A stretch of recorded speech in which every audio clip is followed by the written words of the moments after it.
He walked out onto the White House lawn looking like a man who hadn't slept, or maybe like someone who knew the walls were closing in. The cameras were already rolling. The microphones were already live. And instead of calming a country on edge, instead of explaining looming war, instead of answering real questions, he started talking about Jeffrey Epstein. That was the tone.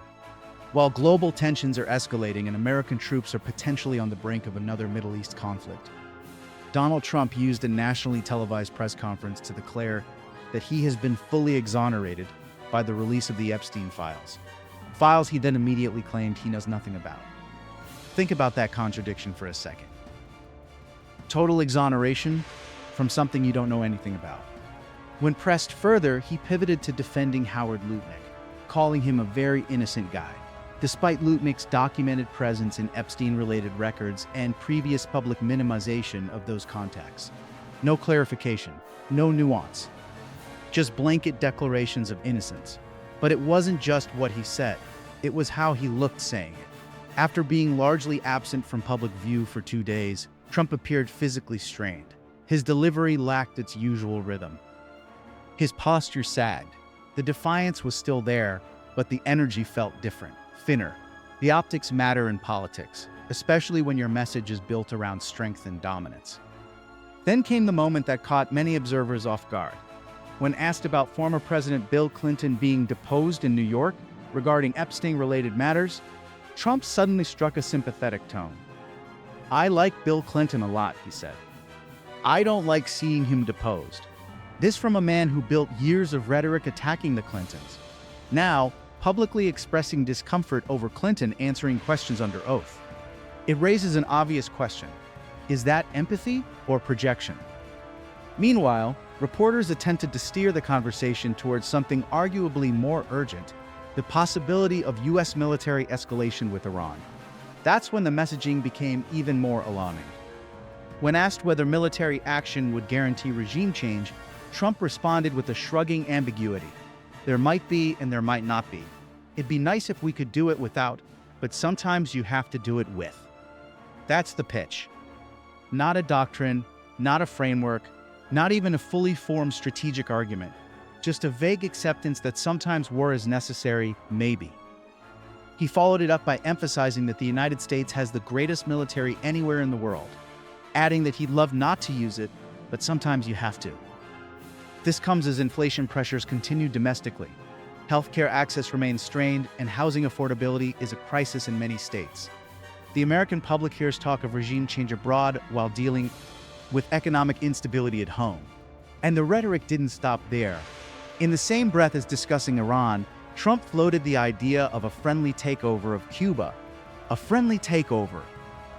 After decades of complex U.S.-Cuba relations, that was the phrase chosen. No policy details, no diplomatic roadmap, just a concept delivered as if it were a real estate acquisition. When pressed about the risks of a prolonged Middle East conflict, he acknowledged that when there's war, there's always a risk, but then added something striking. "We've had tremendous luck. Everything's worked out." Look. Military doctrine isn't built on luck. Geopolitical strategy isn't managed by luck.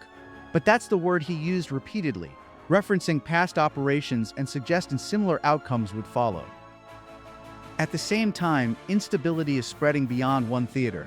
Tensions between Pakistan and Afghanistan have intensified, with cross-border accusations and reported strikes near Kandahar and Kabul. When asked whether Afghanistan had requested U.S. involvement or mediation, Trump's response was not strategic, it was personal.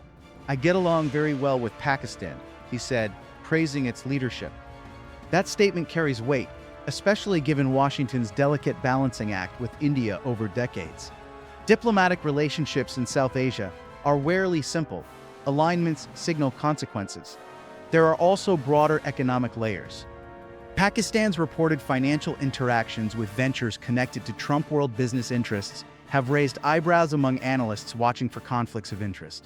None of that was addressed during the press conference. Back home, another question loomed: the integrity of upcoming elections. A reporter asked whether he was considering declaring a national emergency around the midterms. Trump said he had never heard of such a thing. Yet, prominent political figures have publicly accused him of preparing mechanisms to influence electoral outcomes. When confronted with statements from Governor J.B. Pritzker alleging plans to manipulate the 2026 midterms, Trump didn't directly deny the claim. Instead, he pivoted to crime statistics and governance in Illinois.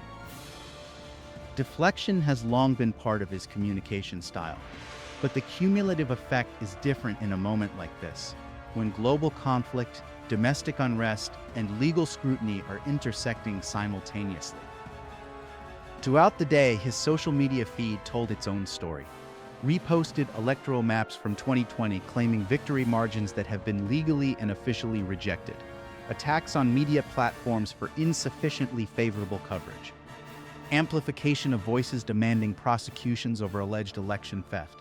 And repeated promotion of projects like a proposed White House ballroom renovation, as if spectacle can drown out scrutiny. Political observers know that moments like these matter, not because of one soundbite, but because of what they reveal about mindset and focus under stress. Is the strategy cohesive? Is the messaging deliberate? Or is it reactive? The American public deserves clarity when the possibility of war is discussed. They deserve a clear articulation of objectives, exit strategies, and costs, not rhetorical fragments. As this situation evolves, from legal developments surrounding Epstein-related inquiries to foreign policy decisions that could redraw global alignments, one thing is certain: instability compounds when transparency diminishes.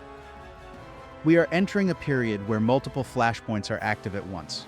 Iran, South Asia, domestic electoral tensions, economic pressure, and leadership communication matters more than ever.